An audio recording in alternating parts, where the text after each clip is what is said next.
नमस्कार संस्कृत के प्रिय विद्यार्थियों, आप सभी का बहुत बहुत स्वागत है मैग्नेट ब्रिज हिंदी मीडियम पर। मैं पंकज तिवारी। जैसा कि मैंने आपसे वादा किया था कि मैं कक्षा 9 के सभी विद्यार्थियों के लिए क्रमबद्धता के साथ सभी पाठों को ला रहा हूं, तो आप उसी क्रम में हमारा अगला षष्ठम पाठ आ गया है, जिसका नाम है हमारा, देखिए कि संस्कृत साहित्य पर्यावरणम। संस्कृत साहित्य में पर्यावरण का क्या महत्व है, आज हम इस पर चर्चा करेंगे। आज पूरे पाठ का हम एक्सप्लेनेशन समझेंगे, ठीक है ना।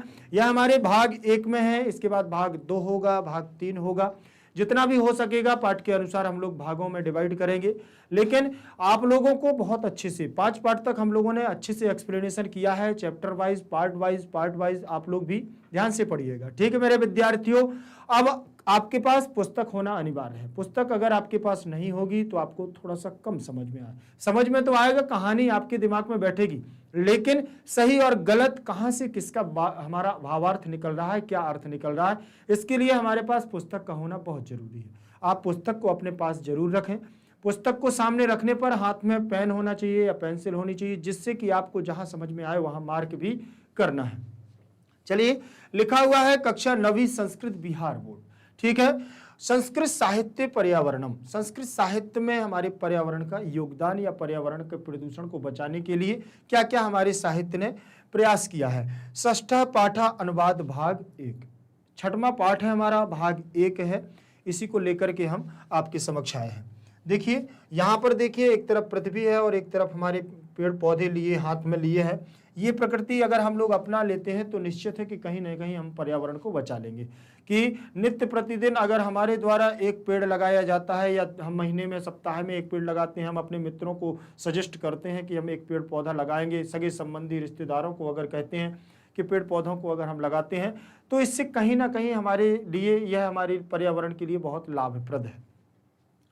देखें, जैसे हम सभी पाठों को पढ़ते हैं और पाठों को पढ़ने के लिए उसी क्रम में हम चलेंगे, तो सबसे पहले हमारा रहेगा पाठ का परिचय। पाठ के परिचय में हम क्या पढ़ने वाले हैं। देखें, पृष्ठों पर रहने वाले प्राणियों के जीवन के अनुकरण और परिस्थितियों का संतुलन पर्यावरण कहलाता है। अर्थात उनका कहने का मतलब है, देखिए वो तो एक पंक्ति में उन्होंने सब कुछ लिख दिया। सीधा लिखा, पृष्ठों पर रहने वाले प्राणियों के जीवन के अनुकरण और परिस्थितियों का संतुलन पर्यावरण कहलाता है। बात क्या है कि पृष्ठों पर रहने वाले हमारे प्राणी कौन है, ठीक। प्राणियों में हम भी आते हैं, प्राणियों में हमारे जीव जंतु भी आते हैं, प्राणियों में हमारे पशु पक्षी भी आते हैं, प्राणियों में सब कुछ जो हमारी पृथ्वी पर है और जो सजीव है वो सब कुछ आता है। उन्हीं के लिए वो कह रहे हैं कि इनके संतुलन के लिए जो हमारा संतुलन पर्यावरण है, इनको जो बनाए हुए है और इनको जीवित रखे हुए है, यही पर्यावरण है। बात लेकिन अगर हम करते हैं कि पर्यावरण इस समय हमारा वर्तमान स्थिति में पर्यावरण कैसा चल रहा है, तो ये भी हमारे सोचने वाली बात है कि इस समय पर्यावरण हमारे मनुष्य के द्वारा, प्राणियों के द्वारा इतना दूषित किया जा रहा है कि जिससे पर्यावरण की सीमा उल्लंघनीय हो रही है। अर्थात पर्यावरण, वायुमंडल अब सहन नहीं कर पा रहा है, ठीक है। तो देखिए, पर्यावरण शब्द का तात्पर्य यहां पर क्या है। परि तथा आवरण, दो शब्दों से मिलकर के हमारा पर्यावरण बनता है। देखिए, पर्यावरण दो शब्दों से मिलकर के बनता है, एक लिखा हुआ है परि और दूसरा लिखा हुआ है आवरण। ऊपर लिखा भी हुआ है, कोई दिक्कत नहीं, आप उसको देख सकते हैं, मैंने तो लिख दिया है आपके लिए। देखिए, परि तथा आवरण। परि का मतलब होता है चारों तरफ। परि का मतलब क्या होता है, चारों तरफ, चारों तरफ, चारों तरफ। और आवरण का मतलब होता है ढका हुआ। आवरण का मतलब क्या होता है, ढका हुआ, ढका हुआ। इसमें देखिए आगे लिखा भी है कि दो शब्दों के योग से बनता है, परिधन आवरण बराबर पर्यावरण, ठीक।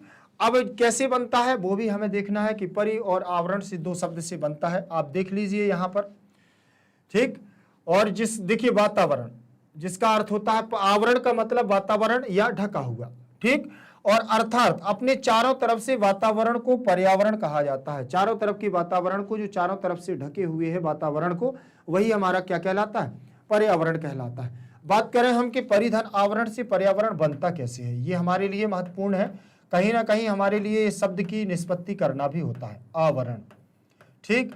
अब हम अगर इस शब्द की निष्पत्ति कर पाते हैं, इस शब्द को बना पाते हैं, तो ये हमारे लिए भी बहुत अच्छी बात है कि पर्यावरण शब्द को हमने जान तो लिया कि दो शब्दों से मिलकर बनता है, लेकिन किन किन शब्दों से मिलकर के बनता है ये देखें। परि और आवरण में सबसे पहले पा और रा। रा में से मैं क्या निकाल लेता हूं, ई को निकाल लेता हूं, और आवरण आपका ज्यों का त्यों रहेगा, आवरण। ठीक, ये आवरण आपका हो गया है। ठीक, अब यहां पर बात करें कि ई के स्थान पर हमें लाना क्या है, बनाना शब्द कौन सा है, ये लिखा हुआ है पर्यावरण, पर्यावरण, ये शब्द बनाना है। अब यहां पर तो देखिए रा भी नहीं है, यहां तो या है, रा तो ऊपर पहुंच गया है। तो या लाने के लिए हमें क्या करना है, तो इसके लिए हमारी एक यण संधि आती है। बेटा कौन सी संधि आएगी हमारी, यण संधि आती है। और यण संधि हमें क्या बतलाती है वो आप जरा ध्यान देखें। यण संधि में एक सूत्र भी लगता है जिसे हम जिस सूत्र को कहते हैं कौन सा, इको यणचि। आप यहां देख लें, वहां लिखना है अभी इको यणचि। कौन सा सूत्र रहेगा, इको यणचि। ये हमारा बेटा सूत्र रहेगा यण संधि का।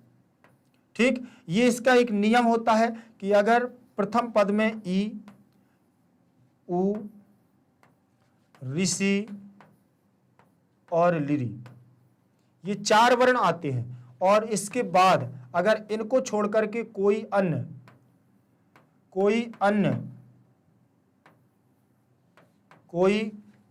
स्वर आए, अन्य स्वर, कोई दूसरा स्वर आए, ये ना आए, अगर ए आएंगे तो दीर्घ संधि हो जाएगी। अगर कोई अन्य स्वर आए तो ई के स्थान पर क्या हो जाता है, या हो जाता है। उ के स्थान पर क्या हो जाता है, वा हो जाता है।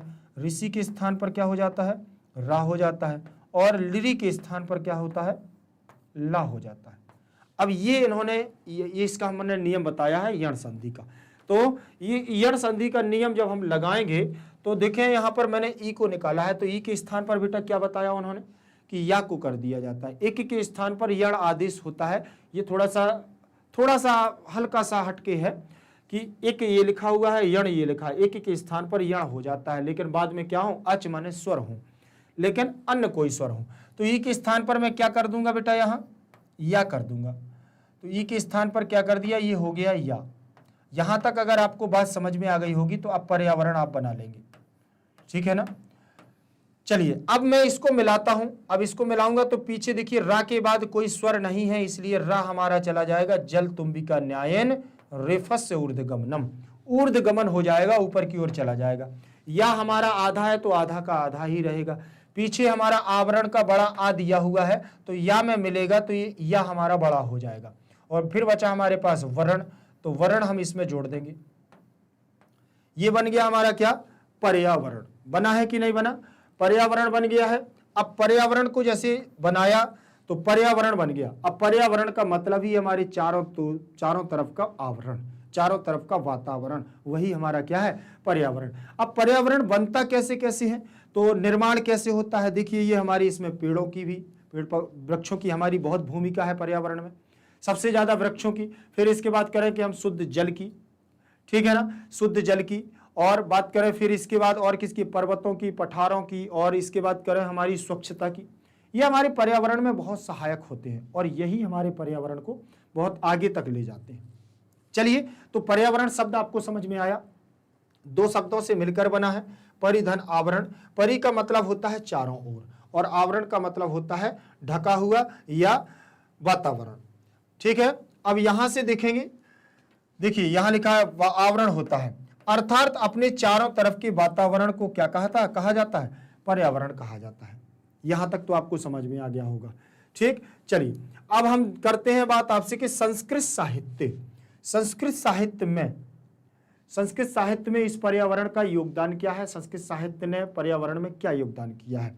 सबसे पहले यहां पर देखेंगे हम पाठ का सार। क्या देखेंगे बेटा, पाठ का सार देखेंगे, और पाठ के सार में क्या क्या मिलने वाला है वो देखें आप। सार का मतलब होता है जो हम पढ़ेंगे उसको थोड़ा सा सूक्ष्म रूप में आपको एक दिमाग में एक ऐसा चलना चाहिए कि पढ़ना हमको क्या है। पूरी कहानी छोटे रूप में यहाँ पर बता दी जाएगी, उसको आप देखेंगे। देखिए लिखा हुआ है, अधुना वैज्ञानिक युगे यदा प्रकृति असंतुलिता जाता तदा पर्यावरणस्य चर्चा भवति, कथम प्रदूषणं दूरीकरणीयं प्रकृते संतुलिता भवेत्, पशु पक्षिणः स्वस्वरूपेषु स्थिता भवन्तु, मानवश्च शुद्धं जलं वायुं च लभेत्, जीवनं च कल्याणमयं स्यादिति।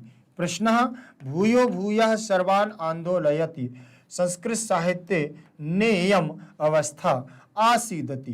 पाठेऽस्मिन् संक्षेपेण आदर्श स्वरूपस्य पर्यावरणस्य निरूपणम वर्तते। अब यहां पर जो उन्होंने दिया हुआ है, ये क्या दिया है, सबसे पहले तो ये जान ले। मैंने तो केवल इसको एक बार आपका पाठ किया है, पढ़ दिया है, ठीक। अब मैं चर्चा करूंगा इसकी एक एक शब्द पर, आप ध्यान रख लेना, ठीक। अधुना माने होता है आधुनिक समय या इसी समय की बात कर रहे हैं। इस समय हमारे यहाँ पर क्या हो रहा है, बोले इस समय वैज्ञानिक युग चल रहा है। इस समय हमारा क्या चल रहा है, वैज्ञानिक युग में। वैज्ञानिक युग कैसे कह सकते हैं, देखिए वैज्ञानिक युग का मतलब है हमारा आज देश क्या चल रहा है, डिजिटल चल रहा है, अर्थात टेक्निकल चीजों पर ज्यादा आधारित हो रहा है। देश की बात करें हम, चाहे विदेश की बात करें, पूरा विश्व आजकल इसी पर डिजिटल पर चल रहा है, वैज्ञानिक तकनीकों पर चल रहा है। चलिए हम थोड़ी सी आपको फॉर एग्जांपल छोटे ही रूप में देते हैं, कंप्यूटर। कंप्यूटर के बाद और भी छोटा एक यंत्र है मोबाइल, जिसे हम दूरभाषा यंत्र कहते हैं, ठीक। तो दूरभाषा यंत्र के द्वारा, मोबाइल के द्वारा आज हम इतने बंध चुके हैं कि आज हमारे छोटे से छोटे कामों को भी हमें क्या है, मोबाइल व्यक्ति जेब से नहीं निकालता है, मतलब हाथ से उसका मोबाइल नहीं छूटता है। कोशिश करता है कि मोबाइल हमारे पास 24 आवर्स में 24 आवर्स हमारे पास रहे, ठीक। तो 24 आवर्स हमारे पास मोबाइल रहता है और हम मोबाइल से पूरा काम करने लगे, तो कहीं ना कहीं वैज्ञानिक युग ही हमारा चल रहा है। वही यहां पर कह रहे हैं कि अधुना इस समय वैज्ञानिक युग में, युगे में हमारी कौन सी विभक्ति लगी हुई है, युगे में सप्तमी विभक्ति लगी हुई है। कौन सी विभक्ति लगी है, युगे में सप्तमी विभक्ति का एक वचन लगा है। कैसे सप्तमी विभक्ति का एक वचन होगा बेटा, देखिए जैसे बनता है रामे वैसे ही बना युगे, जैसे बनता है रामे वैसे ही बना हुआ है युगे। तो राम के रूप आपने देखे तो यहां बनते हैं हमारे क्या, रामः, रामम, रामेण, रामायो, रामातो, रामस्यो, रामे। बना है ना, रामे सप्तमी विभक्ति में, प्रथमा, द्वितीया, तृतीया, चतुर्थी, पंचमी, षष्ठी, सप्तमी, है कि नहीं। तो ये सप्तमी विभक्ति में रामे बना तो सप्तमी विभक्ति में युगे बन जाएगा, ठीक। चलिए बात करूं आगे कि युग की, तो सप्तमी युग में वो कह रहा आधुनिक युग में, आधुनिक वैज्ञानिक युग में यदा प्रकृति, यदा माने जब, यदा का मतलब क्या होगा, जब। यदा हमारा क्या है, सर्वनाम रूप है, यद के रूप चलते हैं, यदा। जब प्रकृति, आधुनिक वैज्ञानिक युग में जब प्रकृति असंतुलिता, असंतुलित होती है, मतलब जब डगमगाता है हमारा वातावरण, जब हमारे यहाँ पर्यावरण प्रदूषण होने लगता है, पर्यावरण प्रदूषित होने लगता है, असंतुलित तो होती है। बोले आज का युग हमारा वैज्ञानिक युग है, जिसके कारण जिससे हमारी प्रकृति क्या हो गई, असंतुलित जाता, असंतुलित हो गई है। वैज्ञानिक तकनीकी के कारण हमारा पर्यावरण क्या हो रहा है, ज्यादा प्रदूषित हो रहा है। तदा, तब हम क्या करते हैं, बोले पर्यावरण चर्चा भवती, तब हम पर्यावरण की चर्चा करते हैं। तब हम क्या करते हैं, पर्यावरण की चर्चा करते हैं। अब पर्यावरण की, तो की क्यों आया है, क्योंकि पर्यावरणस्य में षष्ठी विभक्ति लगी हुई है। क्या लगी है, षष्ठी विभक्ति, ये लिखा हुआ है पर्यावरणस्य, पर्यावरणस्य, जैसे रामस्य वैसे ही पर्यावरणस्य। षष्ठी विभक्ति में बनता है रामस्य, क्या बनता है, रामस्य, वैसे ही बना है पर्यावरणस्य। तो षष्ठी विभक्ति का एक वचन लगा हुआ है यहाँ। अब बात करें हम कि वो कह रहा है पर्यावरण की चर्चा भवती माने होती है, चर्चा भवती। भवती में देखिए भू धातु है और भू धातु हमारा लट लकार बना हुआ है, लट लकार प्रथम पुरुष, लट लकार प्रथम पुरुष और एक वचन की बात कर रहे हैं। लट लकार प्रथम पुरुष एक वचन की बात कर रहा है, कौन, भवती। कैसे, भवती भवता भवंती, ऐसे बनेगा, भू से बनेगा भाव, भू से क्या बनेगा, पहले भाव बनेगा और भाव से हमारा रूप सिद्ध होंगे, भवती भवता भवंती। अब भाव धातु भू धातु होती है होने के अर्थ में, ठीक। वैसे तो पूरा नाम है भू सत्तायाम, तो यहाँ वैसे और इसका अर्थ होगा होना, ठीक है ना, होना। तो होने के अर्थ में है, इसीलिए वो कह रहा है कि तब हमारी पर्यावरण की चर्चा होती है। कब, जब हमारी पृथ्वी क्या होती है, असंतुलित, अर्थात प्रदूषण होने लगता है और दूषित होने लगती है, डगमगाने लगती है, तब हमारे हम क्या करते हैं, पर्यावरण पर चर्चा करते हैं। कथम प्रदूषणम दूरीकरणीयम, फिर वो कहते हैं कि कैसे, कथम मतलब कैसे। कथम का मतलब क्या होगा बेटा, कैसे। कैसे, कैसे प्रदूषणम माने प्रदूषण को, द्वितीय विभक्ति इसमें भी लगी हुई है। इसमें क्या लगी है, द्वितीय विभक्ति लगी है। तो वो कहता है कि फिर जब हमारी चर्चा होती है तो कहते हैं कैसे पर्यावरण दूरीकरणीयम, कैसे पर्यावरण को दूर किया जाए। पर्यावरण जो हमारा प्रदूषण हो गया है, द्वितीय विभक्ति, पर्यावरण प्रदूषण को हम कैसे दूरीकरणीयम माने दूर करना चाहिए, हमें कैसे दूर करना चाहिए। अनियर प्रत्यय लगा है यहाँ दूरीकरणीयम में, अनीय प्रत्यय। कौन सा प्रत्यय लगा है, अनियर प्रत्यय। क्री धातु से बनेगा, क्री प्लस अनियर, क्री प्लस अनियर, ये हमारा प्रत्यय इसमें लगा हुआ है। ठीक, तो क्री से बनेगा कर, कर से बनेगा करण, करण से बनेगा करणीय, करणीय, करणीया, करणीयम, ऐसे रूप बनेगा। पुल्लिंग, स्त्रीलिंग और नपुंसकलिंग तीनों लिंगों में बनेगा। ठीक है, चलिए अब देखें, बात करें हम, तो इसलिए अनीय प्रत्यय है तो चाहिए का अर्थ आएगा, और वो कहता कैसे दूर करना चाहिए। प्रकृति, प्रकृति संतुलिता भवेत्, बोले कैसे प्रदूषण को दूर करना चाहिए जिससे कि प्रकृति हमारी संतुलित हो जाए। ठीक, एताम होना चाहिए, जिससे हमारी प्रकृति क्या होना चाहिए, बोले संतुलित होना चाहिए। तो भवेत लगा है तो एताम एयु विधिलिंग लकार का रूप बना हुआ है, और विधिलिंग लकार होता है चाहिए के अर्थ में। क्या है, विधिलिंग लकार हमारा किसके लिए होता है बेटा, चाहिए के अर्थ में। विधिलिंग, ये लिखा हुआ है विधिलिंग लकार, विधिलिंग लकार हमारा होता है चाहिए के अर्थ में। तो चाहिए के अर्थ में होगा तो चाहिए का अर्थ भी निकलेगा। वो कहता है कि कैसे प्रदूषण दूर होना चाहिए जिससे हमारी पृथ्वी संतुलित हो जाए, प्रकृति हमारी क्या हो जाए, संतुलित होना चाहिए। पशु पक्षिणः, और पशु पक्षियों को स्वस्वरूपेषु, वह अपने स्वरूपों में, स्व जो पशु पक्षी है, पशु पक्षी का मतलब क्या है, पशु पक्षी मतलब पशु पक्षी, पशु पक्षी जीव जंतु जितने भी हैं वो स्वस्वरूपेषु अपने स्वयं के स्वरूप में स्थितः भवन्तु, स्थित हो जाए, अर्थात वो अच्छे से क्या है अपना जीवन जीने लगे। तब मानवाश्च, और मानव शुद्ध जलम वायुम च लभेत, और मानव को क्या मिलने लगे, बोले शुद्ध जल मिलने लगे, वायु मिलने लगे, और क्या बोले और खाना पीना मिलने लगे। तो जीवनम च कल्याणमयम स्यादिति, बोले तो इससे फिर क्या है, जीवन हमारा क्या हो जाएगा, कल्याणमय हो जाएगा। प्रश्न भूयो भूयः सर्वान आंदोलयति, प्रश्न यह है कि भूयो भूया सर्वान आंदोलयति, अर्थात जब जब हमारे यहाँ प्रदूषण ग्रस्त हुआ है तब तक पर्यावरण के लिए भूयो भूयो क्या हुए हैं, सभी लोगों ने आंदोलयति माने आंदोलन किए, सभी को आंदोलन, आंदोलयति संस्कृत साहित्य, तब सबने आंदोलन किए तो संस्कृत साहित्य में भी नियम अवस्था, नई अवस्था अस्मादिति, और संस्कृत साहित्य के द्वारा भी ये सारी चीजें की गई हैं। आसिदिति, अस्मिन पाठे अस्मिन, इस पाठ में संक्षेपेण माने संक्षिप्त में, संक्षिप्त के द्वारा आदर्श स्वरूप के द्वारा पर्यावरणस्य माने पर्यावरण का निरूपण माने निरूपण, या पर्यावरण पर चर्चा वर्तते माने हुई है। अर्थात उन्होंने कहा जब जब हमारे पर्यावरण पर कोई बात आई है, पर्यावरण के लिए कोई खड़ा हुआ है, तब तब संस्कृत साहित्य ने भी उसमें क्या किया है, संस्कृत साहित्य के द्वारा भी उस पर बहुत आंदोलन किए गए हैं और उस पर सहयोग भी किया गया है। इस प्रकार से इस पाठ में संक्षिप्त रूप में आदर्श स्वरूप का क्या किया गया, वर्णन किया गया।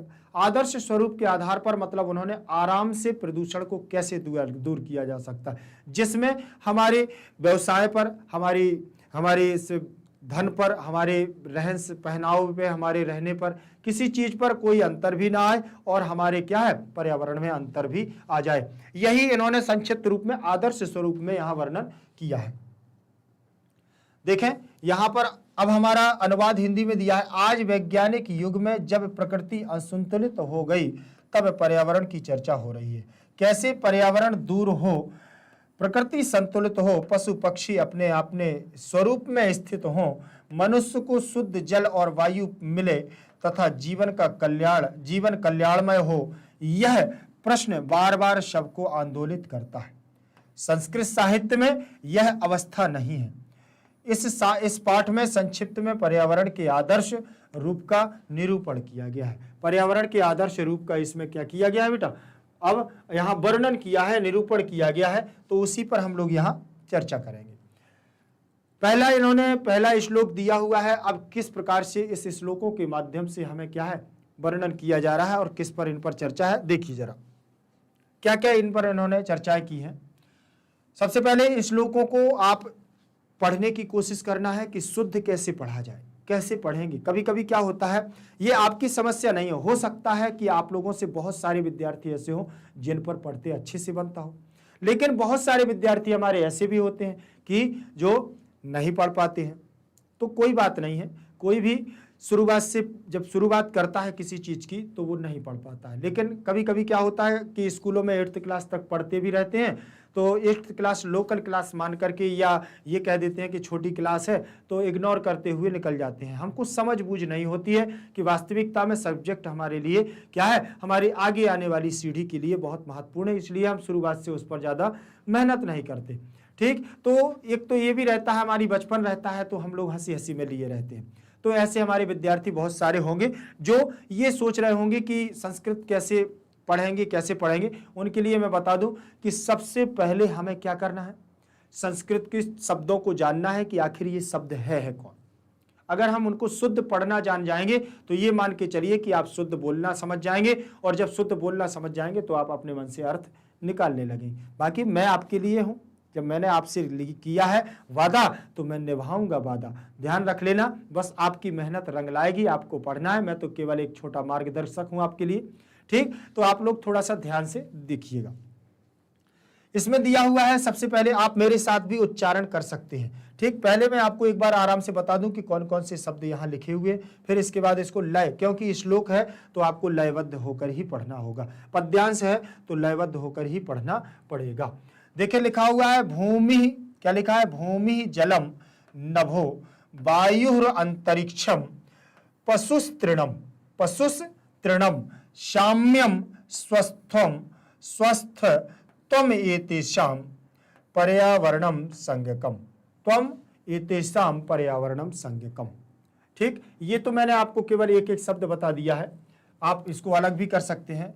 भूमि जलम नभा वायु अंतरिक्षम पशु तृणम साम्यम स्वस्थ त्वम एतेषाम पर्यावरणम संज्ञकम।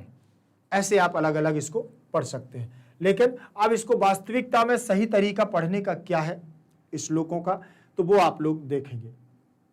क्या उन्होंने कहा है कि भूमिर्जलम नभो वायु अंतरिक्षम पशुस्तृणम साम्यम स्वस्थम एतेषाम पर्यावरण संज्ञकम।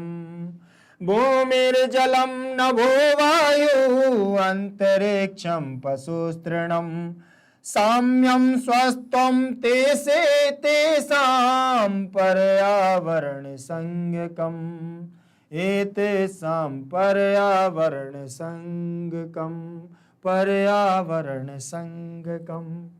यहां देखें, अब यहां पर उन्होंने क्या बतलाया है कि भूमि जल, भूमि यहां भूमि था और यहां जलम कैसे हो गया, तो विसर्ग संधि आ जाएगी। यहां क्या आ जाएगी, विसर्ग संधि। आप ऐसे करेंगे भूमि प्लस जलम, भूमि प्लस जलम, तो भूमिर जलम बनेगा, विसर्ग के स्थान पर हो जाएगा रा, विसर्ग के स्थान पर क्या हो जाएगा, रा हो जाएगा, ये रा हो गया है, फिर यहां लिख गया है जलम। ठीक, अब रा को ले जाएंगे हम जा के ऊपर और ये सीधा बन जाएगा। ठीक, ऐसे भूमिर जलम, क्या बन गया बेटा, भूमिर जलम।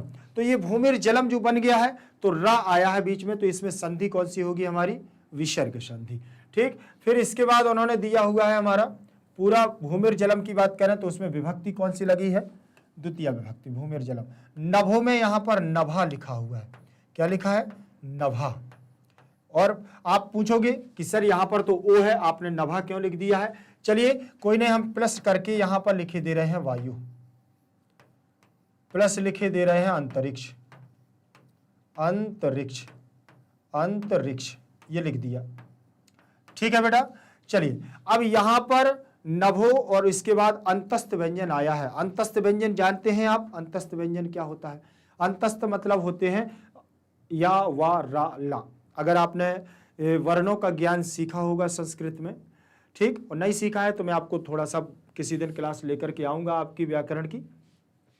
तो उन्होंने कहा है कि अंतस्थ व्यंजन अगर विसर्ग के बाद है तो विसर्ग के स्थान पर क्या हो जाता है, ओ हो जाता है। बस वास्तविकता में तो सीधा सीधा ओ हमने बता दिया है, होता ऊ है, आ और ऊ मिलकर के यहां गुण कर लेता है और ओ हो जाता है। ठीक, तो यहां नभो हो गया, अब यहां वायु हमारा ज्यों का त्यों रहेगा, तो यहां से प्लस का चिन्ह हट गया, नभो वायु हो गया। अब यहां पर भी विसर्ग लगा, विसर्ग के बाद यहां स्वर आ गया है, तो यहां पर क्या हो जाएगा, हमारा विसर्ग के स्थान पर रा हो जाएगा। क्या हो जाएगा, विसर्ग के स्थान पर रा हो जाएगा। पीछे अंतरिक्ष है तो यहां पर हमारा क्या जुड़ जाएगा, इसमें आ जुड़ जाएगा। आ जुड़ जाएगा तो रा हो जाएगा पूरा, और जो बिंदु है वो ना में चली जाएगी, तो यहां से ये निकल गया। ता बचा तो ता इसमें जोड़ दिया और रिक्ष इसमें जोड़ दिया, रिक्ष ये बन गया है। देखिए वायुर अंतरिक्ष, देख लीजिए आप स्वयं, वायुर अंतरिक्ष। तो यहां विसर्ग संधि, यहां विसर्ग संधि और यहां विसर्ग संधि, तीनों जगह देख लीजिए, यहां विसर्ग संधि, यहां विसर्ग संधि, यहां विसर्ग संधि, तीनों जगह विसर्ग संधि। ठीक, चलिए अभी आपकी एक्सरसाइज में मिलेंगी ये सारी चीजें, मुखित और लैखिक अभ्यास में आपको मिलेगा, तो यहीं से सीखते जाओ, आप आधे से ज्यादा कर लोगे क्या एक्सरसाइज, मेरे करवाने की जरूरत नहीं पड़ेगी आपको। ठीक, चलिए अंतरिक्षम, फिर लिखा है पशु तृणम, यहां पर भी पशु प्लस तृणम, पशु प्लस तृणम। देखिए ये सारी चीजें बताने का उद्देश्य यही है कि आप पूरी एक्सरसाइज कर सको, आपको पूरी एक्सरसाइज यहां से मिल जाएगी। ठीक, वो कह रहा है पशु तृणम में विसर्ग के स्थान पर क्या हो गया है, शा हो गया है, और ये हमारा सीधा सीधा इसमें जुड़ गया है, तृणम ये जुड़ गया। ठीक, तृणम ये मां, ये तृणम, पशु तृणम बन गया। लेकिन यहां पर भी विसर्ग के स्थान पर क्या हो गया है बेटा, विसर्ग के स्थान पर शा हो गया है। चलिए पूरे में विसर्ग संधि, आप कहोगे सर इसमें तो सब में विसर्ग संधि है, आप थोड़ा सा देख लें। भूमि माने पृथ्वी, जल माने हमारे समुद्र नदियां आदि तालाब, नभ माने आकाश, वायु माने हवा, और अंतरिक्ष माने हमारे आकाश के ऊपर का भाग, पशु पशु पक्षी हमारे जीव जंतु। ठीक, तृणम माने घास फूस, साम्य स्वस्थम एतेषाम पर्यावरणम संज्ञकम। उन्होंने कहा है कि अगर पृथ्वी, जल, आकाश, वायु और अंतरिक्ष और पशु हमारे, पशु पक्षी हमारे अगर अच्छे से खा पी रहे हैं और स्वस्थ हैं, तो बोले साम्य स्वस्थम एतेषाम पर्यावरणम संज्ञका, बोले तो फिर यही हमारे का है पर्यावरण की संज्ञा है, और इसे ही हम पर्यावरण कहते हैं। ये तो मैंने आपको मोटा मोटा अर्थ बता दिया। ठीक, चलिए देखते हैं अब इसका अर्थ निकालने के लिए। अच्छा, आप लोगों को श्लोक सीखना है, अच्छे से याद करना है, बोलिए जल्दी।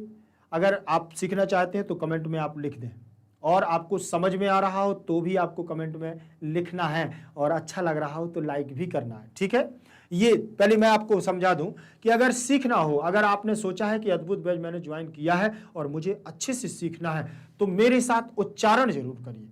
अगर आप उच्चारण करेंगे तभी आप सीख पाएंगे। देखिए आप मेरे साथ उच्चारण एक बार करें, फिर आगे चलते हैं। देखें कि भूमिर जलम नभो वायु अंतरिक्षम पशुस्तृणम, भूमिर जलम नभो वायु अंतरिक्षम पशुस्तृणम, साम्यम स्वस्थम त्वमेतेषां पर्यावरणम संज्ञकम, साम्यम स्वस्थम त्वमेतेषां पर्यावरण संज्ञकम। आप मेरे साथ करें तो उच्चारण आपका सारी जितने भी अशुद्धियां हैं वो भी आपकी क्या है, दूर हो जाएंगी। चलिए अब किसी भी श्लोक का अर्थ निकालने के लिए सबसे पहले हमें व्यवस्थित क्रम करना होता है। व्यवस्थित क्रम करने का तरीका क्या है, बोले इसमें स्थानांतरण होता है शब्दों का, एक स्थान से दूसरे स्थान उठा करके शब्दों को ले जाया जाता है, तो वही कहलाता है स्थानांतरण। अब स्थानांतरण करने के लिए अन्वय बनाया गया है संस्कृत में। क्या बनाया गया बेटा, अन्वय बनाया गया। अन्वय बनाया गया है तो अन्वय को लिखा जाता है, देखो ये लिखा है भूमि जल नभः वायु अंतरिक्षाम, देखिए पशु तृणम च एतेषां साम्यम स्वस्थम संज्ञकम पर्यावरणम। हो गया ना बेटा। देखिए अब यहाँ ये उन्होंने क्रमबद्ध से लिख दिया है जैसे इनको निकालना है। अब सीधे सीधे अर्थ निकलेगा, पृथ्वी जल आकाश वायु अंतरिक्ष और पशुओं को क्या है, तृण आदि ये तेषाम अगर सही प्रकार से मिलते हैं तो स्वस्थ स्वस्थ रूप से, यही हमारा स्वस्थ पर्यावरण है कि अब जब ये सब स्वस्थ हैं तो समझ लेना कि पर्यावरण हमारा स्वच्छ है। आगे देखें, अर्थ देखें इसका। अर्थ लिखा हुआ है मिट्टी, भूमि, पृथ्वी, मिट्टी, मिट्टी, जल, आकाश, वायु, अंतरिक्ष, पशु, पास, इन सब की साम्यता तथा शुद्धता को हम क्या कहते हैं? पर्यावरण के नाम से पुकारा जाता है। इन सभी की शुद्धता और ये स्वस्थ हैं तो मतलब पर्यावरण हमारा स्वच्छ है। व्याख्या में देखें, व्याख्या में इन्होंने क्या दिया है, व्याख्या क्या कहना चाहती है। देखें, प्रस्तुत श्लोक संस्कृत साहित्य पर्यावरण, जो श्लोक हम लोगों ने ऊपर पढ़ा है ना, उसी श्लोक की बात चल रही है कि प्रस्तुत श्लोक संस्कृत साहित्य पर्यावरणम पाठ से उद्धृत है। इसमें पर्यावरण की स्वच्छता एवं शुद्धता के महत्व पर प्रकाश डाला गया है। इसमें पर्यावरण की स्वच्छता एवं शुद्धता, ठीक, पूरे पाठ में पर्यावरण की शुद्धता और स्वच्छता के बारे में प्रकाश डाला गया है या बताया गया है। लेखक का कहना है कि प्राणियों का जीवन पर्यावरण पर ही अवलंबित है या आधारित है, टिका हुआ है। अवलंबित का मतलब टिका हुआ होना या लटका है, ठीक। तो लेखक का कहना है और हम सबका भी यही कहना है और प्रकृति का भी यही कहना है कि प्राणियों का जीवन पर्यावरण पर है। एक दिन के लिए अगर पूरी पृथ्वी से जल समाप्त हो जाए तो पृथ्वी शून्य हो जाएगी, कुछ नहीं बचेगा। अब और क्या, अगर एक दिन के लिए हवा बंद हो जाए तो पृथ्वी बिल्कुल नहीं बचेगी, शून्य हो जाएगी। एक दिन के लिए अगर पृथ्वी में अग्नि ना उत्पन्न हो तो समझ लेना पृथ्वी शून्य हो जाएगी।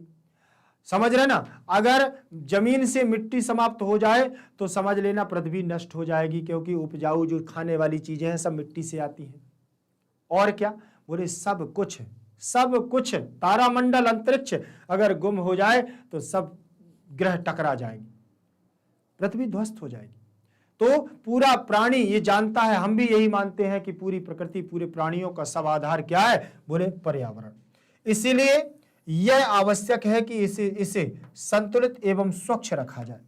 इसीलिए क्या है, यह हमारे लिए बहुत महत्वपूर्ण है, जरूरी है कि पर्यावरण को कैसा रखा जाए? संतुलित रखा जाए। इसमें किसी भी प्रकार का असंतुलन तथा दोष आने पर, और इसमें किसी भी प्रकार का असंतुलन अगर लगता है कि अब डगमगा रही है हमारी पृथ्वी का पर्यावरण, हमारा वातावरण डगमगा रहा है, तो तथा दोष आने पर या फिर कहीं से भी आपको लगता है कि इसमें कहीं ना कहीं कुछ गड़बड़ी हो रही है, तो पर्यावरण दूषित हो जाता है।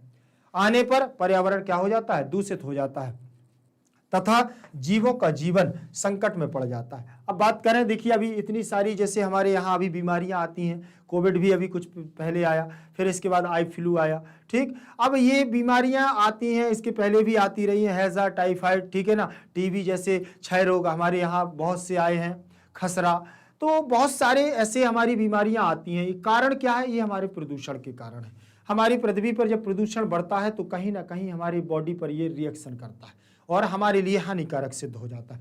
तो उन्होंने कहा है कि जब जब अगर हमारी पृथ्वी संकट में होती है और दूषित होने लगता है तो हमारे प्राणी क्या है? जीवन प्राणियों का संकट में पड़ जाता है और प्राणी इसमें क्या है? संकटग्रस्त हो जाते हैं और पर्यावरण का क्या है? कोई मोल नहीं रह जाता। इसीलिए अब इसको दूर करने के लिए और इसको दूषित करने का कारण क्या होता है?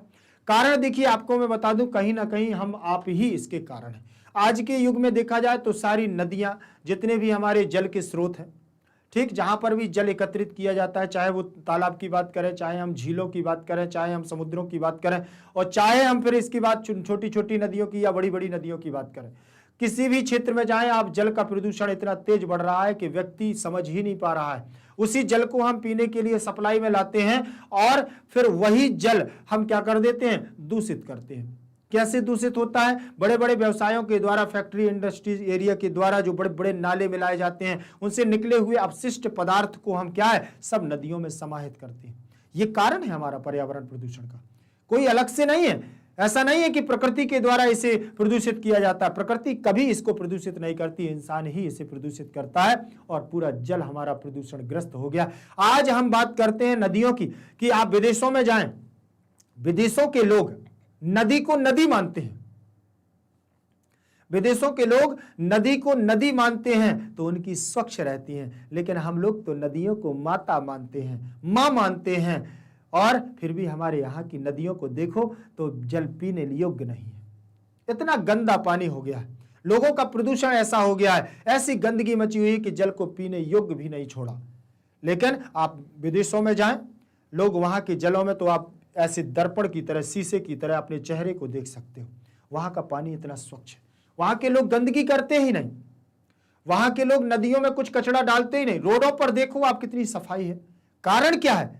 क्योंकि वहां के लोग अपने आप को साबित करना चाहते हैं कि हम समझदार हैं, और हम लोग साबित करना नहीं चाहते। हम लोग तो ये जानते हैं कि अगर हमने रोड पर से कचरा उठा लिया तो कहीं हम सफाई कर्मचारी ना बन जाए, हमें लोग ये ना कहने लगे कि क्यों सफाई कर्मचारी हो क्या, और खाते जाएंगे।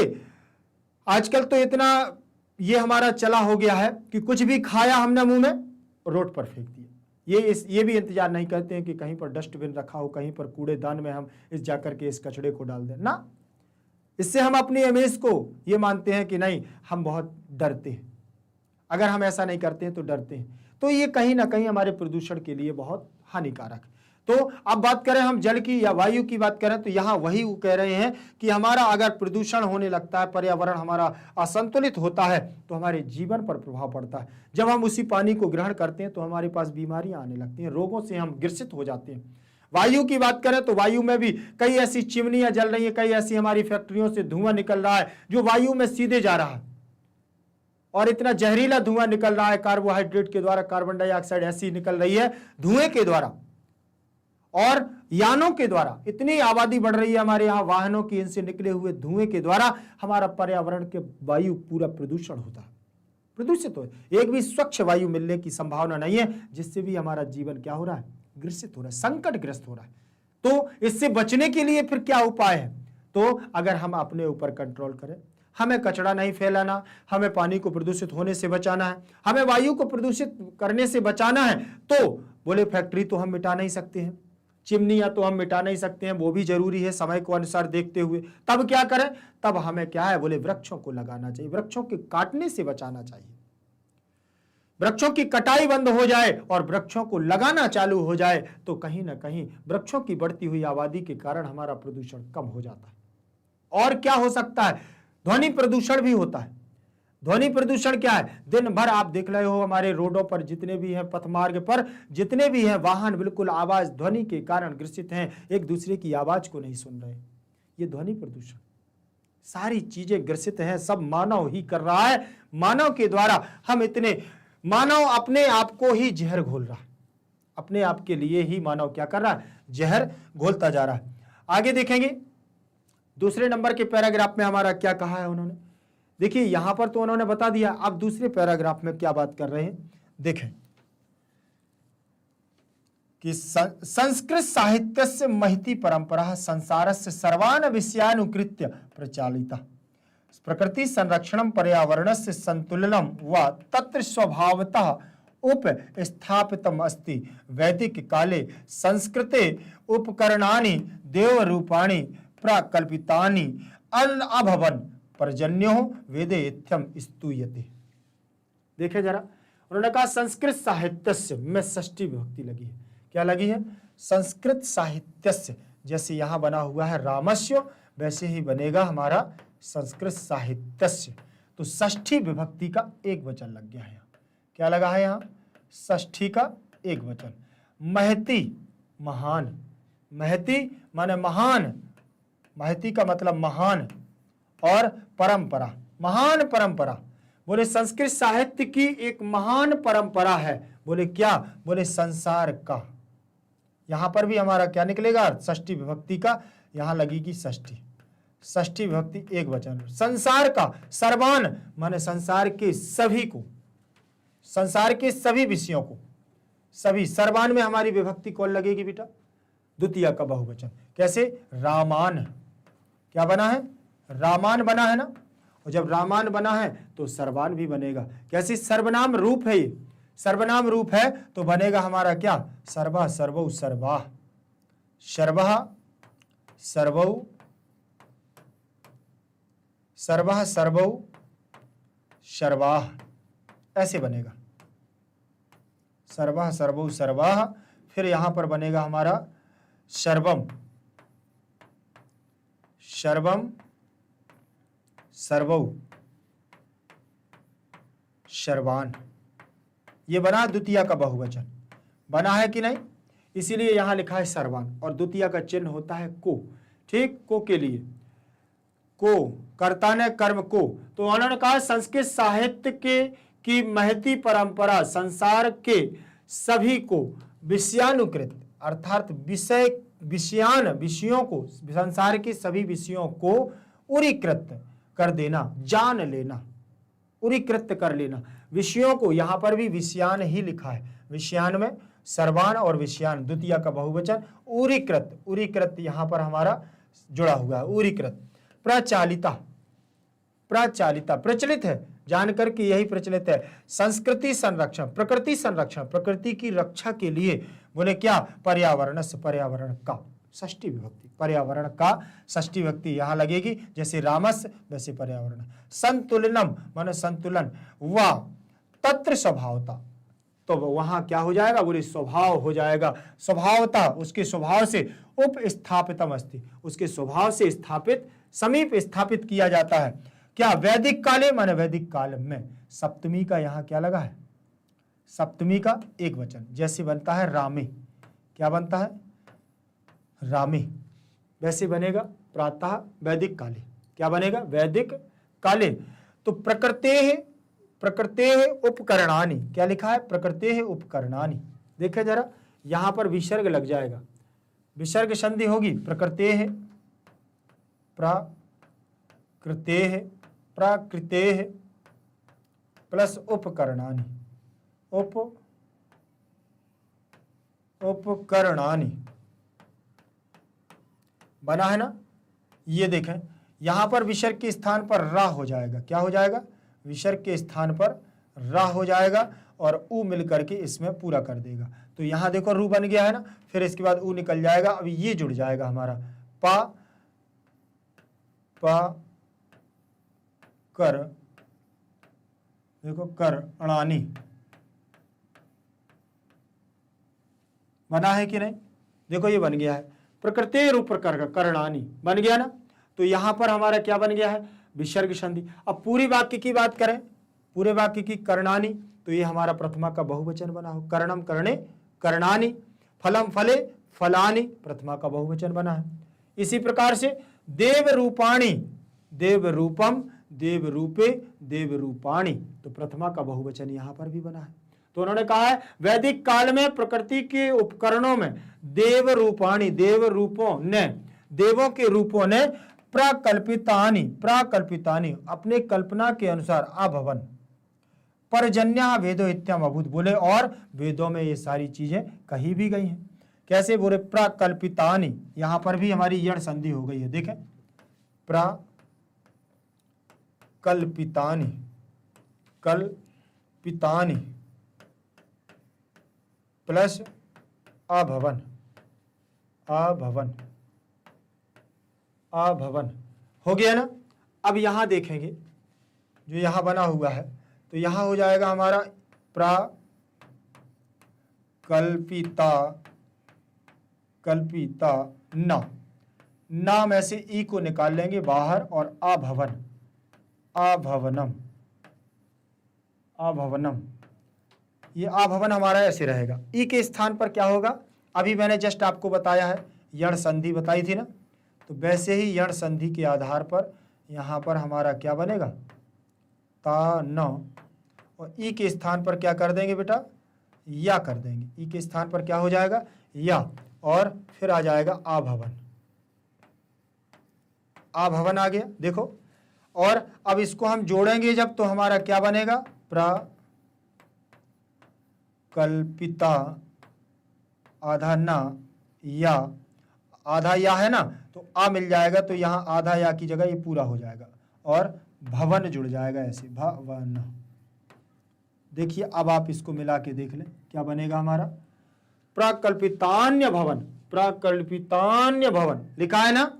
तो यहां पर यण संधि हो गई है, कैसे? ई के स्थान पर या, और उ के स्थान पर वा, और ऋषि के स्थान पर रा, और लिरी के स्थान पर ला। अभी बोला है ना, ये अभी इसके जस्ट पहले वाले श्लोक में मैंने बताया था, वही है।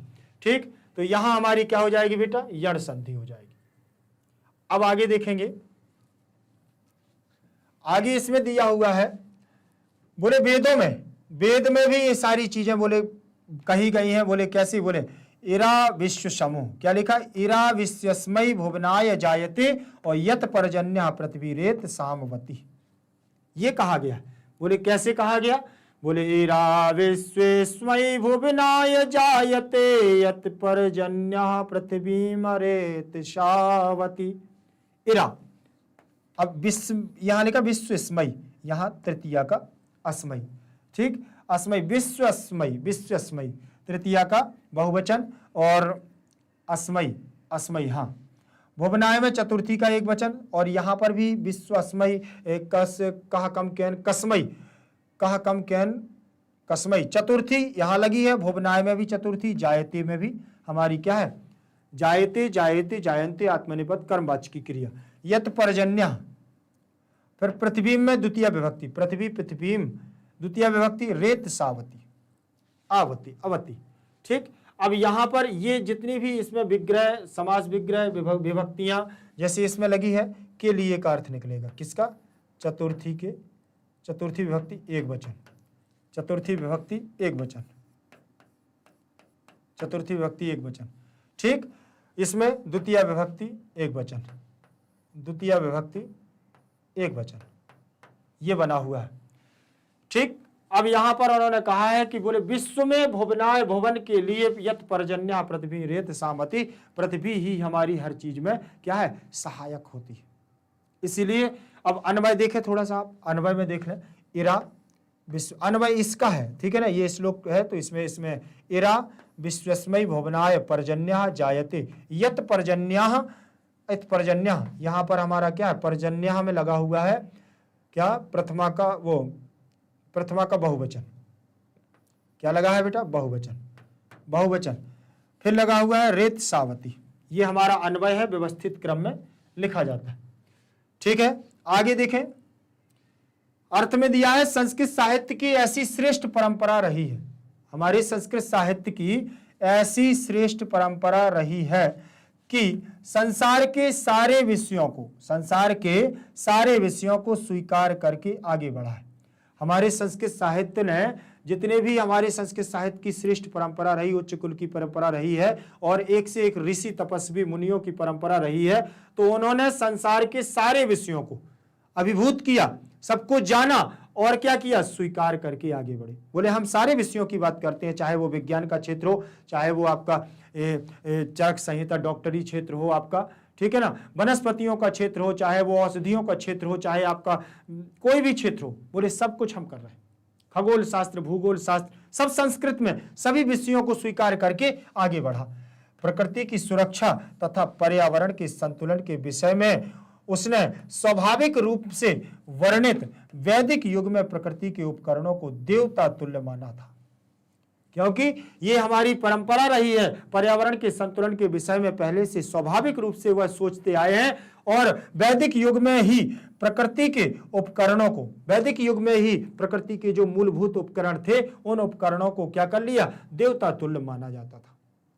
अब प्रकृति के उपकरण कौन कौन है, वृक्ष, उनको देवता मानते थे। अच्छा, आज भी देखिए वट वृक्ष की पूजा करते हैं, आज भी हम लोग किसकी पूजा करते हैं, पीपल के वृक्ष की पूजा करते हैं। क्या इसका रीजन क्या है, क्यों पूजा करते हैं, क्योंकि आपको मालूम है कि वट वृक्ष और पीपल का पेड़ हमेशा क्या करता है, ऑक्सीजन छोड़ता है, हमेशा ऑक्सीजन देता है, चाहे रात की बात करें और चाहे दिन की बात करें।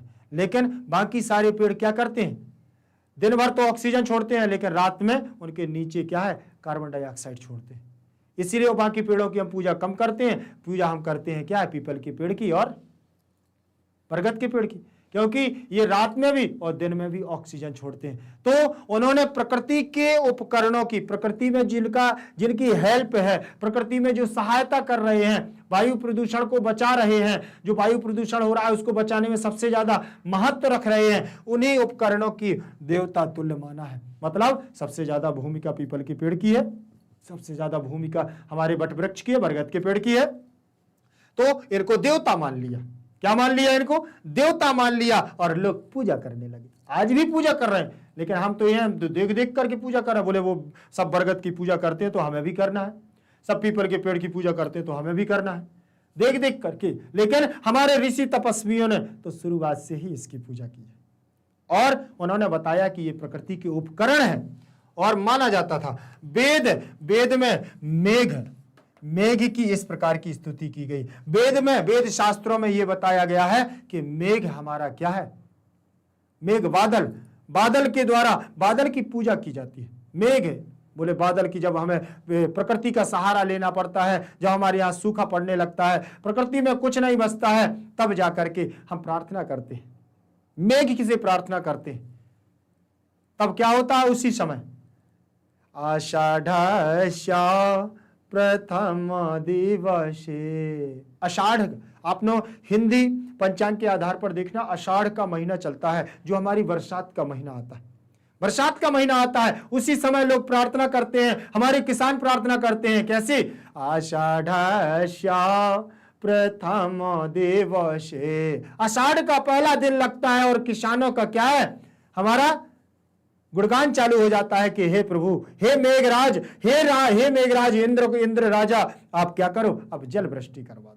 क्योंकि बोले क्या है, मेघ जल द्वारा पृथ्वी की रक्षा करता है।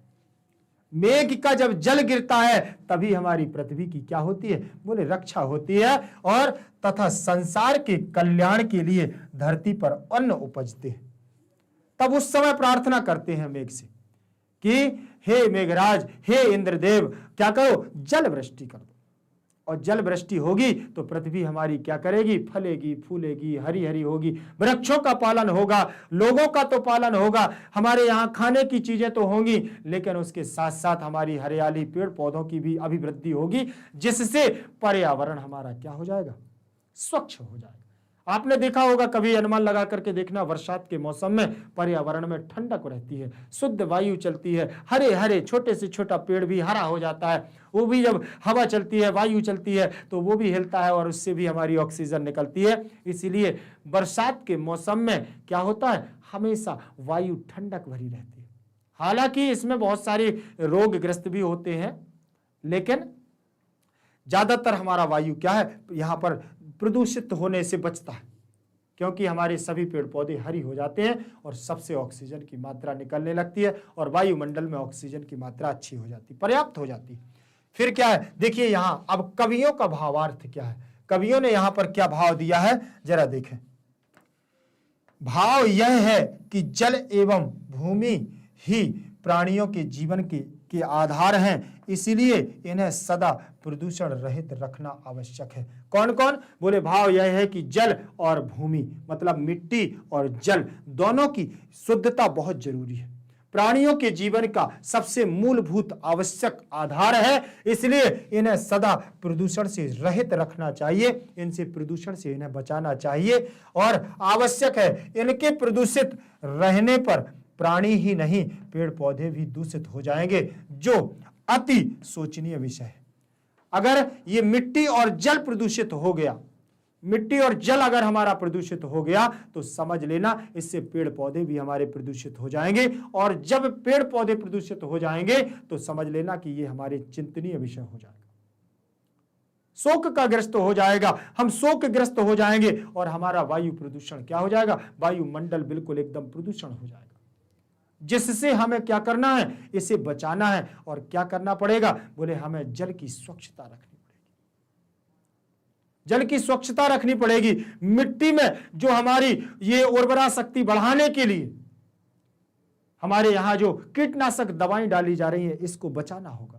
इसके लिए हमें पशुओं के द्वारा मल आदि, जो गोबर आदि से जो खाद बनता है, देसी खाद्य का प्रयोग करके हमें मिट्टी को उपजाऊ बनाने की कोशिश करना है, जिससे यह दूषित ना हो। लेकिन आज क्या, आज तो कीटनाशक दवाइयों का इतना प्रयोग होने लगा है कि अब मिट्टी को सुरक्षित कर पाना भी कठिन हो गया।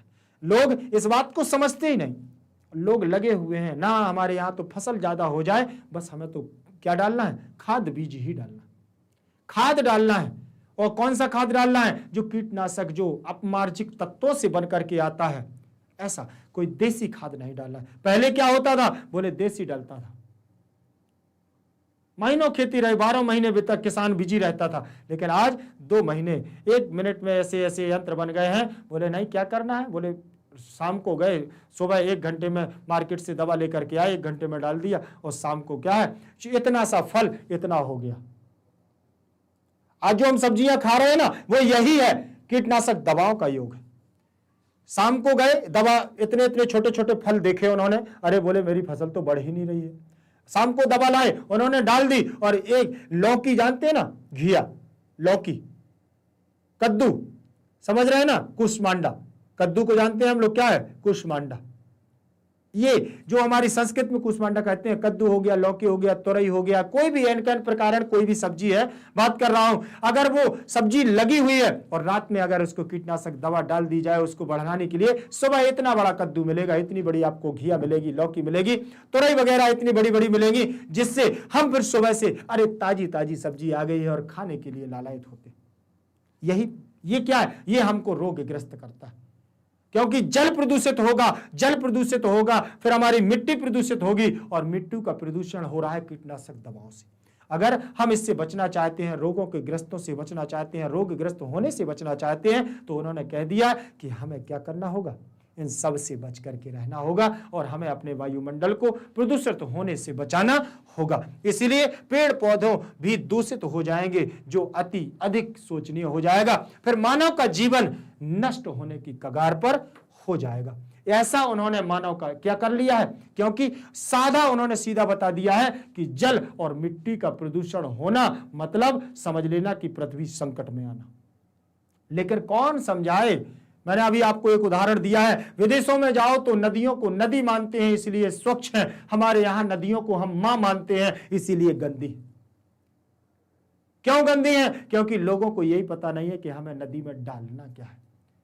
उठाए नहीं कि यहां से लेकर के कचड़ा पानी सब लेकर गए, बोले हम तो पूजन में अनुष्ठान में बैठे थे और अनुष्ठान से सब कुछ लिया और सब नदी में पटक दिया। विसर्जन करने तो जा रहे हो आप, बोले हम तो यहां से हमने क्या किया, पूजन की सामग्री की पूरा पूजा पाठ कर लिया और पूरा सब कुछ लेकर के बोले इनको कहीं डालना नहीं है, डालना नहीं है, और जा करके कहा नदी में विसर्जित कर दिया। नदी गंदी हो जाए कोई फर्क नहीं पड़ता, भोलेनाथ अमर हो जाए, ऐसी भावनाएं हैं।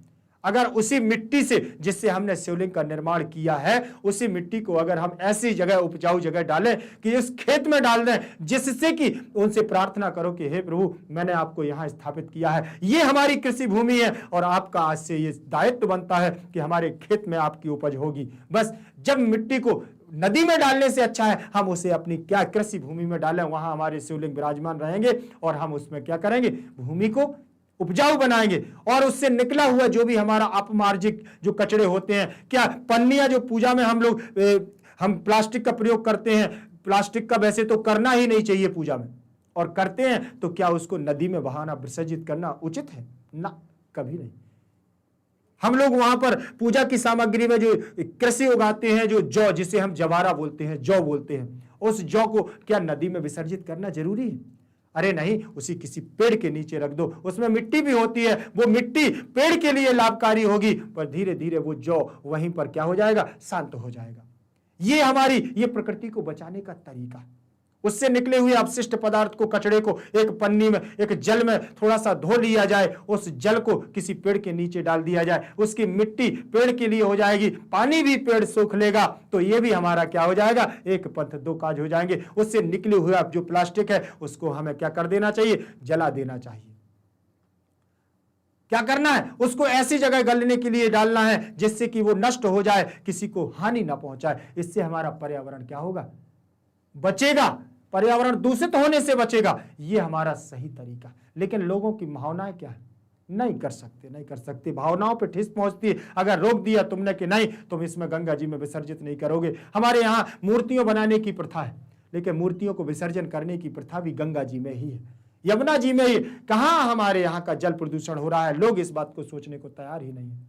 यही जल प्रदूषण है, यही मिट्टी का प्रदूषण है, और जहां भूमि प्रदूषित हो जाएगी और जल प्रदूषित हो जाएगा, कुछ हमारा बचने वाला नहीं है। मानव ग्रसित हो जाएगा, मानव प्रदूषित हो जाएगा। उससे निकलने वाली सब्जियां, उससे निकल वही पानी जो हम आज पी रहे हैं, ट्रांसप्लांट होकर के हमारे यहाँ प्लांटों से होकर के पानी आ रहा है। कहां से आ रहा है, नदियों से आ रहा है।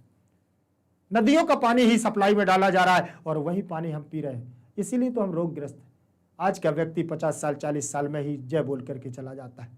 पहले के लोग जीते थे 150-150 साल, 200-200 साल जीते थे, और उससे पहले तो पता नहीं है 400-400 हजार साल ऋषि मुनियों की तपस्याएं चलती थी। लेकिन कोई फर्क नहीं पड़ता, प्रकृति है। अगर हम ऐसा समझा रहे हैं, लोग बेवकूफ समझते हैं, अरे बहुत लंबा भाषण देने वाला व्यक्ति। लेकिन नहीं, हमारा बोर्ड भी हमको ये सिखाना चाहता है। हमारा बोर्ड भी क्या है? अच्छा ये बताइए, आप 9th क्लास के बच्चे हैं, 9th क्लास के बच्चे को ये सारी इतना बड़ा ज्ञान देने की जरूरत है क्या? ना, क्या जरूरत है? लेकिन नहीं, ये हमारा मानसिकता बदलने के लिए हमारे पाठ्यक्रम में जोड़ा गया है कि पाठ्यक्रम में जोड़ने का मतलब वैदिक तपोभूमि के आधार पर, वेदों के आधार पर देवता तुल्य जो हमारे वृक्ष हैं उनको समझना। आज से हम समझेंगे तब जाकर के आने वाली जनरेशन को हम समझा पाएंगे। हमारे आस पड़ोस के जितने भी हमारे रिश्तेदार हैं, जितने भी हमारे परिवार के संबंधी जन हैं, हम उन्हें बता पाएंगे कि प्रदूषण से कैसे बचा जाता है। आज हम 9th क्लास से ये सारी चीजें देखेंगे। हम अपने से छोटों को ये सारी चीजें बता सकते हैं। हम अपने आस पड़ोस के मोहल्ला पड़ोस में ये सारी चीजें बता सकते हैं। जब तक हम नहीं करेंगे तब तक कोई नहीं करेगा, और एक दिन नहीं तो ये पर्यावरण ध्वस्त हो जाएगा। हम भी उसी अग्नि में जल करके खाक हो जाएंगे। आज से ये बीड़ा उठाओ कि पर्यावरण को हमें सुरक्षित रखना। यही हमारा उद्देश्य है, भावार्थ यही है। पाठ्यक्रम में जोड़ने का मतलब परीक्षा में तो पास हो जाना है आपको कि पर्यावरण पर एक निबंध लिखो। आप लिख दोगे, मुझे मालूम है। इससे आने वाले प्रश्न भी आप मौखिक लिखित सब प्रश्न याद कर लोगे। लेकिन क्या आप प्रकृति के लिए क्या करोगे, पर्यावरण के लिए क्या करोगे, क्या करना चाहते हो? देखना जरा आगे वाले श्लोक में क्या बता रहे हैं। आगे वाले पैराग्राफ में आप क्या करना चाहते हैं देखें जरा। उन्होंने यहां से देखें, आप देखें जरा, देखें तीसरे नंबर के हमारे पैराग्राफ में क्या बात कर रहे हैं पर्यावरण के बारे में। देखिए, पृथ्वीम जलेन रक्षति, पृथ्वीम जलेन रक्षति तदा सर्वेभ्यः अन्नम भवति। पृथ्वीम जलेन रक्षति तदा सर्वेभ्यः अन्नम भवति।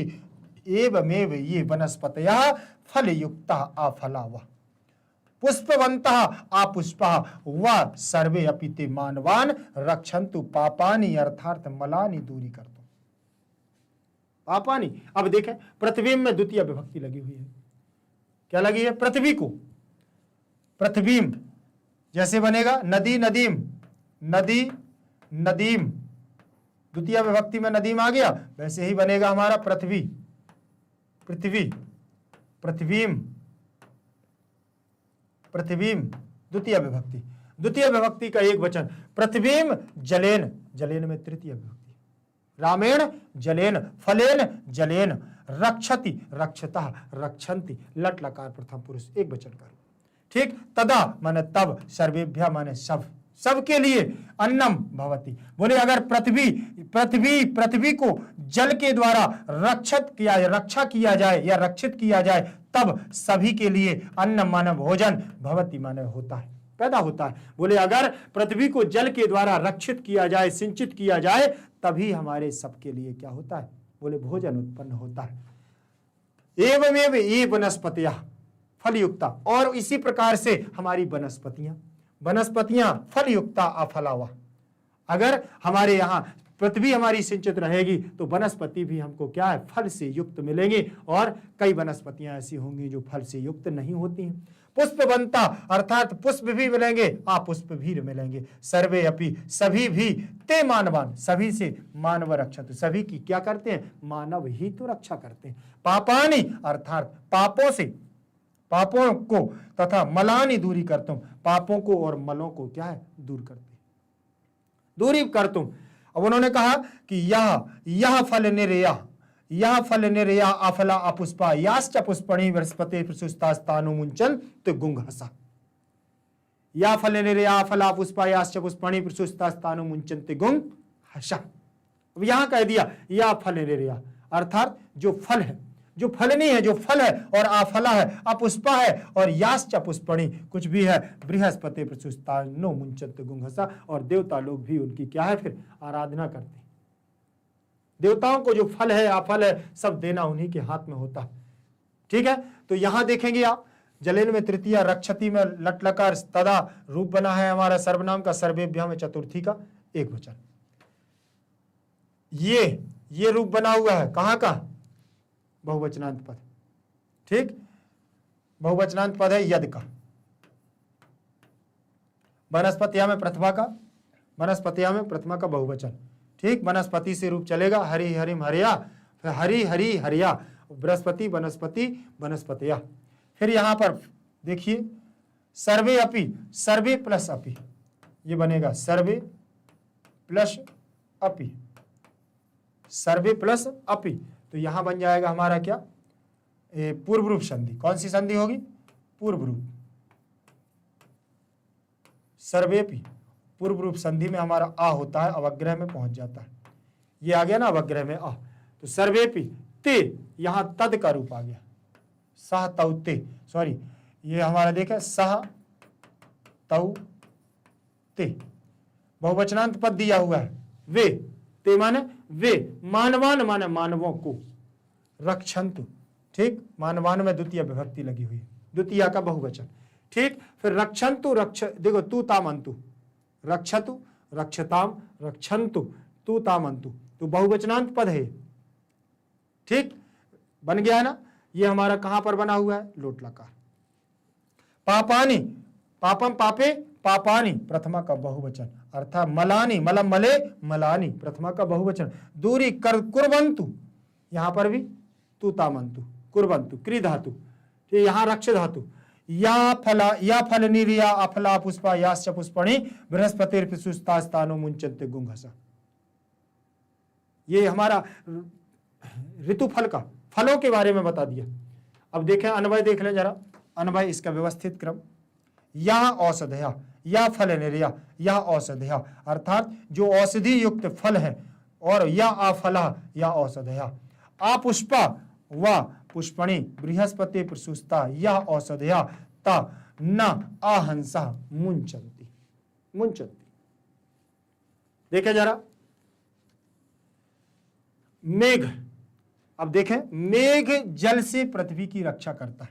बादल किसकी रक्षा करता है, पृथ्वी की रक्षा करता है, और तब उस जल से सारे प्राणियों के लिए अन्न उपजता है, अन्न निकलता है। इसी प्रकार से ही वनस्पतियां फलों से युक्त, जिनमें फल नहीं है वे भी फल से युक्त हो जाती हैं। भाई मेघ जब जल बरसेगा तो जो वनस्पतियों में फल निकलते हैं, और वो जब जल बरसता है तो क्या हो जाती हैं, फल से युक्त हो जाते हैं। और जो फूलों से लदे हुए हैं या जिनमें फूल नहीं हैं, उनमें भी फूल खिलने लगते हैं। वे सारे मानवों की रक्षा करते हैं तथा उनके दोषों को दूर करते हैं। कौन, मेघ। दोषों को, दोष का मतलब उनकी परेशानियों को क्या करते हैं, दूर करते हैं, परेशानियों को दूर करते हैं। इसलिए बोले कहा है, बोले जो फलों से परिपूर्ण है अथवा जो फलों एवं पुष्पों से रहित है और जो फूलों से परिपूर्ण है, बृहस्पति द्वारा विकसित वे सब फल फूल हमें पापों से रक्षा करें अथवा मुक्त करें। वे सब पापों से हमें मुक्त करें और दूर करें। इसीलिए क्योंकि उन्होंने कहा है कि मेघ पृथ्वी की रक्षा करता है, और जब मेघ पृथ्वी की रक्षा करता है तो समझ लेना कि पृथ्वी का कल्याण होता है। बादलों से बरसने वाला जो हमारा जल होता है, अगर वो जल निकलता है, वो जल हमारी पृथ्वी को सिंचित करता है, पर्यावरण को प्रदूषण से बचा लेता है। क्योंकि हरे भरे पेड़ पौधे फूलने लगते हैं, फल फूल आने लगते हैं, और पृथ्वी रंगमय हो जाती है। पृथ्वी का रंगमय हो जाना, और यही हमारे पर्यावरण में क्या है, लोगों की रक्षा करने से होता है। देखें जरा, फल फूल हमें पापों से रक्षा करे अथवा मुक्त करे। ऐसे बृहस्पति द्वारा विकसित वे कौन, फल फूल बृहस्पति के द्वारा विकसित फल फूल, कृपा है, भगवान की कृपा से ये सब फल फूल आते हैं। भावार्थ देखें, यहाँ कवि का भावार्थ क्या है, कवि क्या कहना चाहता है, आपको संदेश क्या देना चाहता है कि समझने की जरूरत है। क्या समझना है वो देखें। बोले भाव यह है कि पेड़ पौधे फल फूलों से लदे रहें, जिनमें फल नहीं है वे भी फलों से परिपूर्ण हो जाएं, जिनमें फूल नहीं है वे भी फूलों से लद जाएं। अपने सौरभ से और वातावरण से सुगंधमय बना दे। देखिए, लद जाएं तथा अपने सौरभ से वातावरणों को सुगंधमय बना दे। देखिए क्या कहना चाहते हैं कि वे भी फूलों से लद जाएं। कौन? जो हमारे वातावरण से सुगंधमय हो जाए, सौरभ से वातावरण को सुगंधमय बना दे। गुरु बृहस्पति द्वारा विकसित ये फल फूल पर्यावरण को स्वच्छ बनाए रखें तथा हमें पापों से अर्थात विभिन्न प्रकार के रोगों से मुक्त रखें। तात्पर्य यह है कि स्वच्छ पर्यावरण में ही पेड़ पौधों में स्वादिष्ट फल तथा सुगंधित फूल उग सकेंगे। अतएव हमें पर्यावरण को सदा दूषित रहित रखने का प्रयास करना चाहिए। हमें हमेशा क्या करना चाहिए? बोले पर्यावरण को दूषित रखने से बचाना चाहिए। ये देखिए साधारण ये भाव कवियों का भाव है कि कवि क्या कहना चाहते हैं। देखें यहां से देख लेंगे जहां से उन्होंने कहा कि अपने सौरभ से वातावरण को सुगंधित बनाए। कौन अपने सौरभ से? पेड़ पौधे फल फूल। चलिए एक बार देखें, जैसे शुरू से देखें। उन्होंने कहा है कि अगर वातावरण अच्छे से रहेगा, सब कुछ रहेगा, तो फल फूल, पेड़ों में फल फूल आएंगे और फल फूल आएंगे तो हम उनको खाएंगे और जिससे हमारा शरीर स्वस्थ रहेगा, हम स्वस्थ रहेंगे। यही, और भूमि स्वस्थ रहेगी, भूमि स्वच्छ रहेगी, पर्यावरण स्वच्छ रहेगा तो इससे उगने वाली हमारी वायु, फल, पेड़ पौधे और जो हमारी खाने योग्य पदार्थ हैं, गेहूं से लेकर के चना, दाल, मटर, ये दुनिया भर के जो भी खाने वाले हैं सब पृथ्वी से ही आते हैं। सब कुछ हमें मिलेगा कहां से? बोले स्वच्छ मिलेगा। जब तक हमारा पर्यावरण स्वच्छ नहीं रहेगा तब तक हम इसको नहीं ले सकते, और ये कहीं ना कहीं हमारे लिए हानिकारक भी है और हमारे जीवन के लिए भी हानिकारक है। ठीक है ना? आगे देखेंगे। ये हमारा यहीं तक हमारी क्लास रहेगी। बहुत जल्द हम इसका अगला भाग आपके लिए लेकर के आएंगे। ठीक है ना? तब तक के लिए अद्भुत बैच आप लोगों को थैंक यू बोलना चाहता है। जयतु संस्कृतम, जयतु भारत।